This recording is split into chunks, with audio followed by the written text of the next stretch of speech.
Halo, Assalamualaikum warahmatullahi wabarakatuh. Jumpa lagi dengan saya di Pak Syaf Channel. Apa kabar Sobat Pak Syaf semuanya? Semoga Sobat Pak Syaf tetap dalam keadaan sehat dan tetap semangat. Nah, kali ini saya akan memberikan sebuah tips dan triks ya bagi teman-teman yang mungkin mahasiswa akhir atau dosen yang sedang mengejar BKD di akhir semester ini. Nah, ini akan saya tunjukkan sebenarnya mungkin sudah banyak yang menunjukkan cara ya. Tapi saya akan sedikit berbagi pengalaman bagaimana membuat artikel dalam sekejap ya. Ini sebenarnya tidak mengajari curang, tapi saya menggunakan AI seringkali untuk membantu saya memberikan alternatif berpikir ya, atau bagaimana sih cara menyajikan data ini kalau saya punya data ini dan penelitian saya nanti seperti ini. Nah, saya akan mencoba menggunakan Cloud ya, Cloud AI. Silahkan Sobat Paksa bisa ketik Cloud AI di browser masing-masing.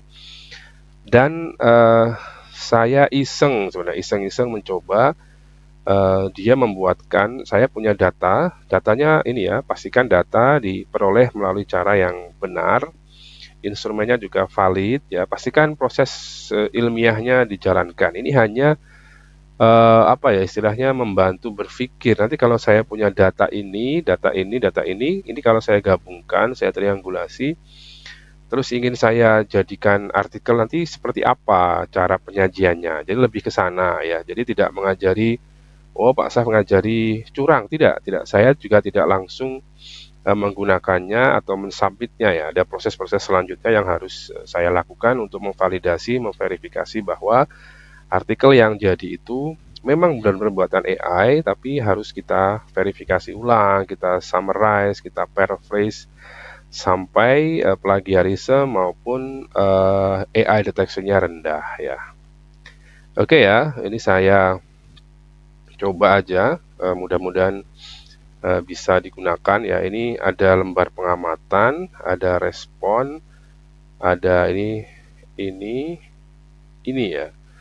Ini ada 4 data di sini.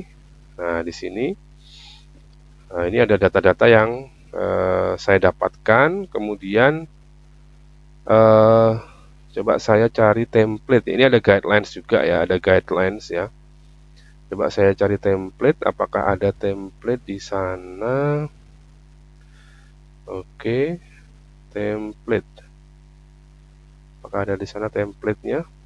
Ya, jadi nanti saya pengen mencoba dari data yang sudah saya validasi ya. Jadi datanya jangan data mentah ya. Paling enggak kalau menggunakan kuesioner itu ya time span-nya dihilangkan dulu, kemudian apa eh,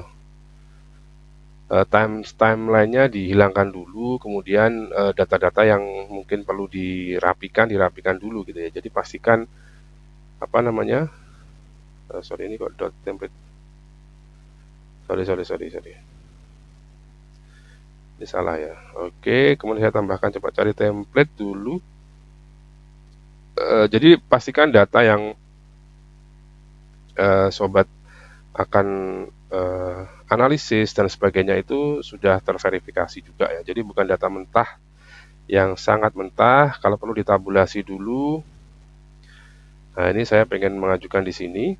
Nah, ini ada ada template yang saya sudah submit. Kemudian ada guidelines, ada dua data ya. Sebenarnya ada banyak data, tapi saya menggunakan 2 data setuju. Nah, ini saya pakai prompt yang sangat sederhana. Please analyze the data I have uploaded ya, using descriptive statistik ya. Nanti saya minta dia menganalisnya menggunakan descriptive statistik ya. Then saya pakai prompt dadakan ini ya. Then present the finding. Present the findings.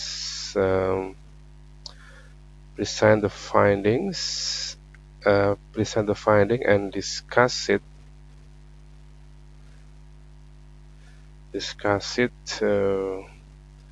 using the latest and most relevant references ya, itu sudah ya, oke dulu. After that, write an IMRAD article using the uploaded template ya. Jadi ini saya minta dia template. Make sure you follow strictly the paper guidelines ya. Dia ikuti semuanya guidelines. Use academic formal English.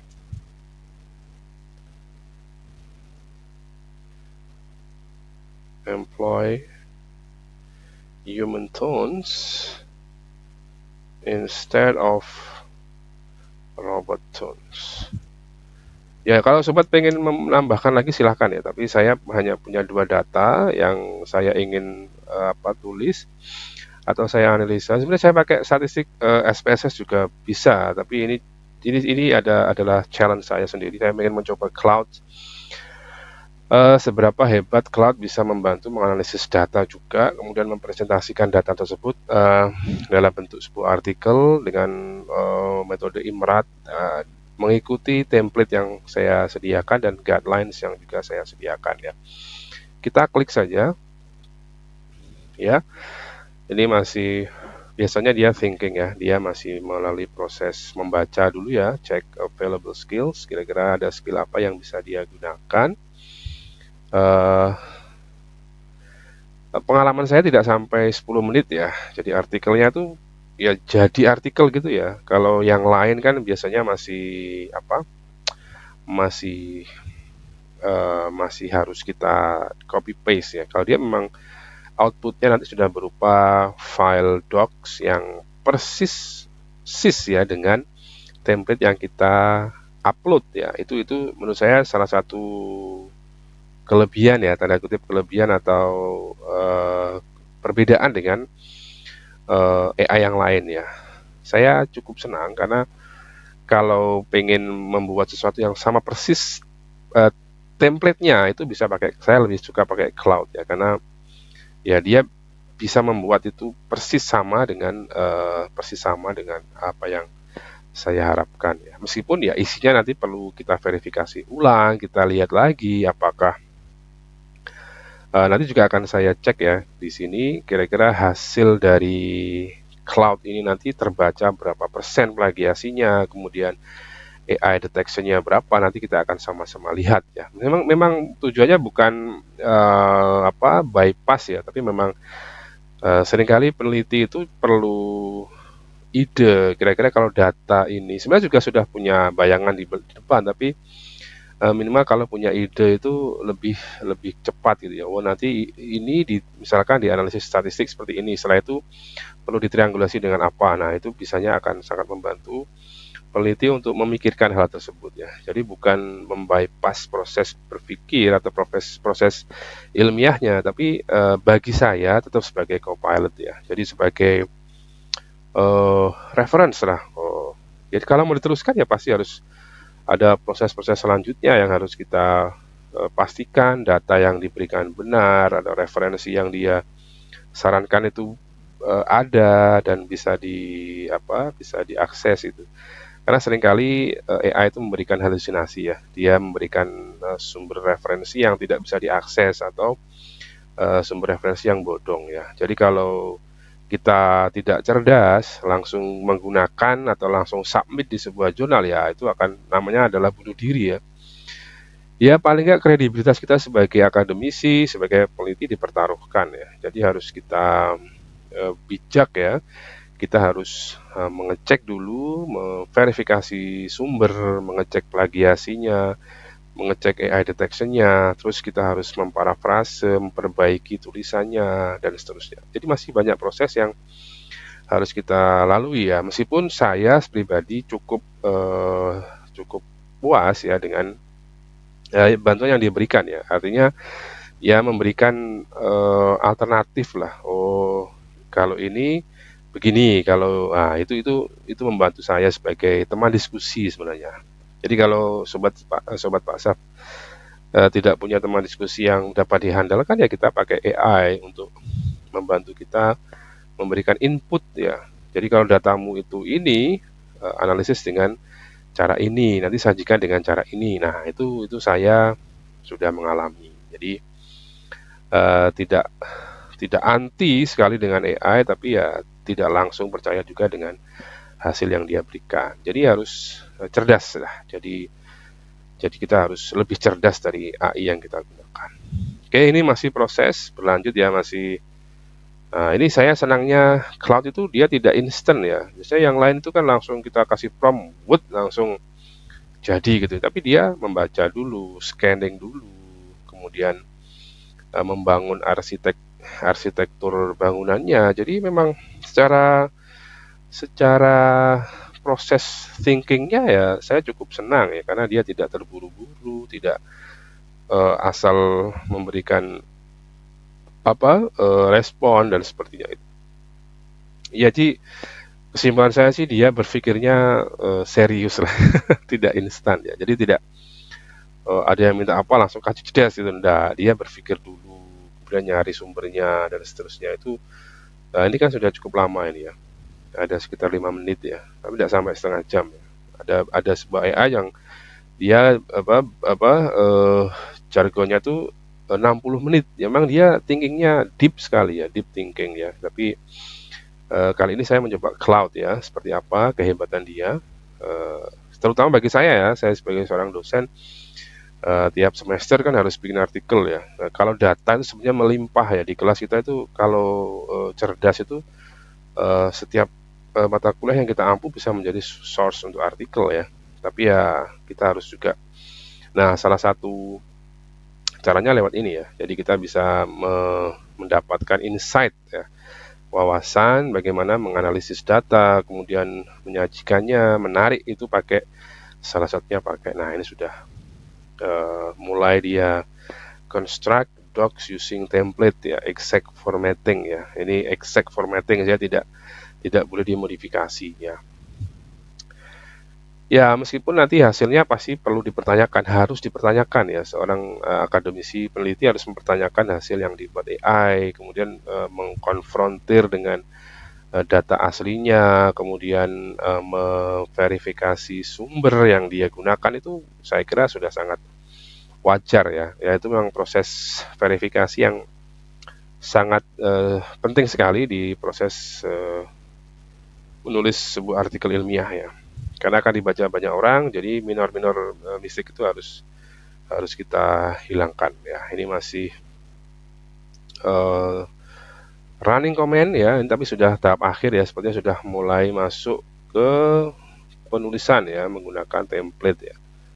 Jadi cukup ini ya, cukup membantu sekali bagi saya pribadi ketika punya data yang banyak, tapi kadang-kadang bingung ini mau diapakan. Nah, kalau dia kan nanti bisa membantu dari sisi ini, sisi ini. Nah, nanti kalau sudah jadi draft kasarnya, ya tugas kita baca, kemudian nyari referensi yang valid. Itu sekaligus juga kita akan membaca ya. Kalau tidak begitu ya, kadang-kadang dosen itu juga yang dibaca ya WA saja ya. Ya pastinya buku pasti, referensi pasti, tapi kalau begini kan kita dipaksa untuk memverifikasi sumber yang diberikan itu karena posisi butuh ya biasanya dibaca serius ya. Nah, ini aja saya share pengalaman sendiri saja ya. Oke, ini masih thinking ya. Ini kalau kita lihat stepnya kan cukup banyak ya. Jadi dia juga memverifikasi ya. Dari data ini sudah ada 1, 2, 3, 4, ada banyak layer yang kita harus ikuti.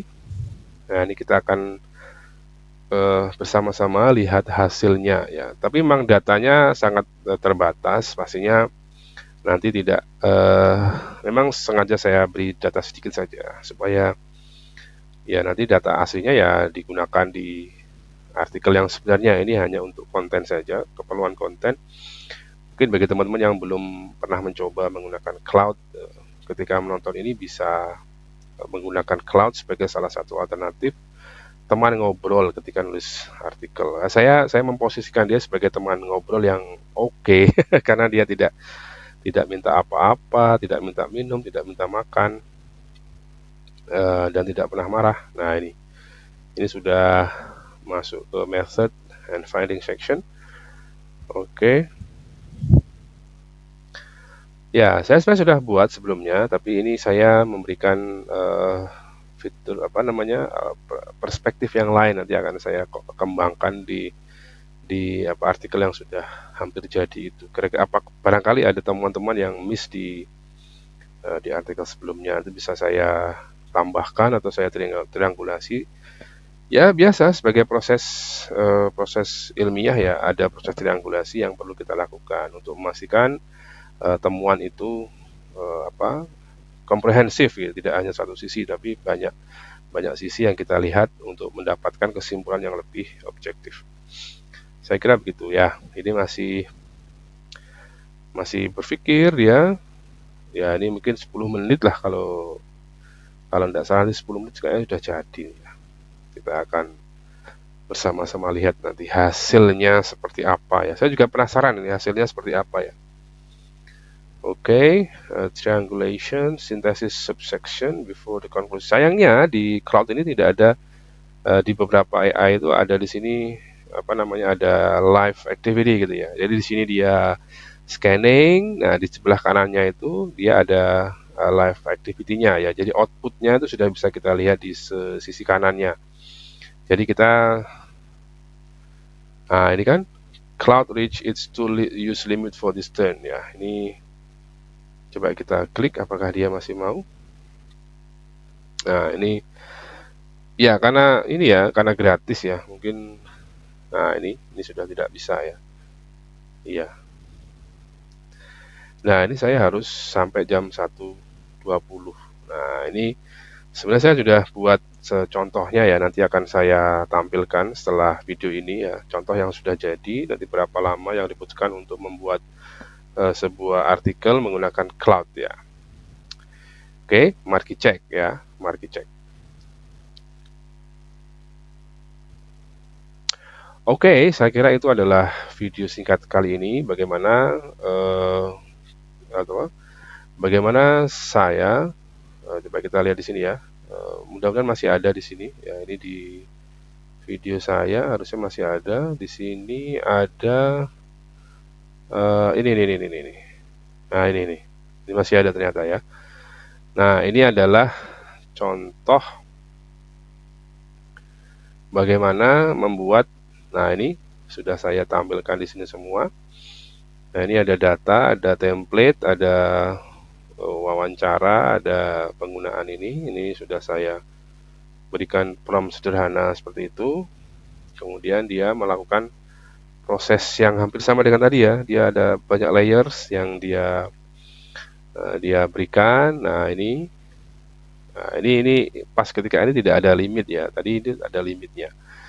Nah, ini jadi ya. Ini sudah progress. Nah, ini adalah hasil jadinya seperti ini. Hasil jadinya seperti ini. Ini sudah persis ya, secara format persis sekali. Nah, ini secara format. Nah, kan ini cukup membagongkan ya. Saya senang sekali sebenarnya. Ini seolah-olah udah keren gitu. Kalau mungkin orang awam lihatnya sudah wow gitu. Tapi saya secara sekilas sudah kelihatan dia referensinya sangat sedikit dan pastinya banyak part-part yang harus kita benahi. Nah, nanti setelah ini juga ada proses validasi ya. Saya akan memvalidasinya atau mengeceknya dengan bantuan AI juga ya. Kita download dulu. Oke, kita buka di versi Word-nya. Nah, ini versi Word-nya juga kurang lebih persis ya, persis dengan template yang kita unggah ya. Jadi persis sekali ya. Nah, ini persis sekali. Nah, ini sampai dari judul abstrak sampai ke bio acknowledgement referensiesnya itu persis sama.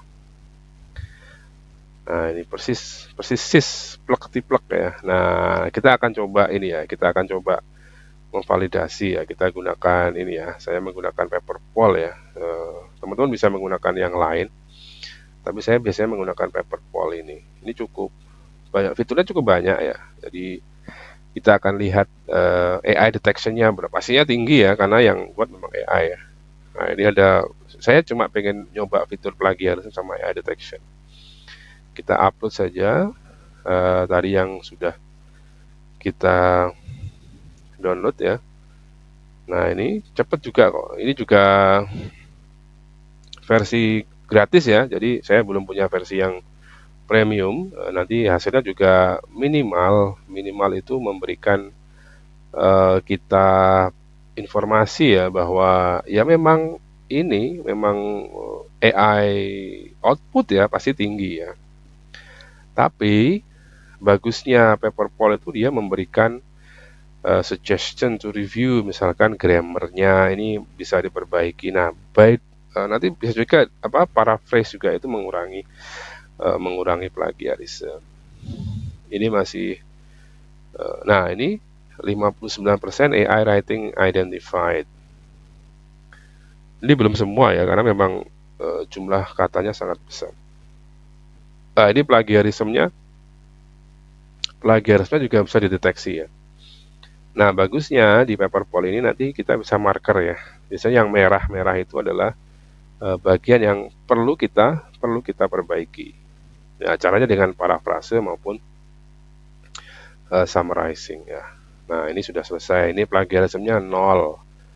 Nah, ini kalau kita lihat di sini nanti akan kelihatan ya. Kita akan kelihatan yang berwarna-warna merah ini itu biasanya yang dideteksi adalah AI produk ya, atau produk AI. Itu bisa kita kurangi dengan caranya dengan paraphrase atau summarize ya. Nah, itu bisa kita tingkatkan ya.